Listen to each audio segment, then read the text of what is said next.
I don't think purpose is to be found personally. Right. I think it's flow. I think it's there within you, and when you just flow with it, I think that's when you start to move in purpose, right? Yeah. Right. Right.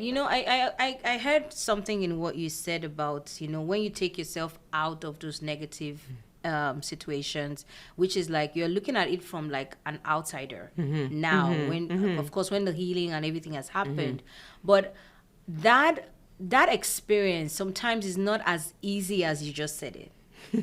There's a lot of like breaking down, mental health breakdowns that could happen in between, where you feel like, okay, I'm feeling better today, but then I wake up tomorrow. How do I feel? Do I feel as good as, can you walk us through how you were able to kind of like, navigate those seasons? Because now you can look back at it and say, okay, 10 years ago, 11 years ago, this was the catalyst and this was what I did.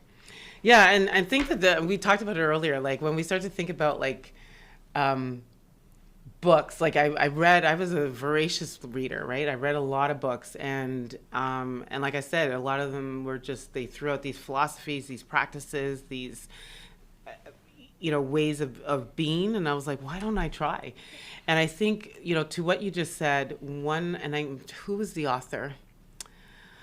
I'm not going to remember the author nor the book, but the concept really was something happens in your life, and the distance between what happened and awareness of what happened, that the space in between is suffering.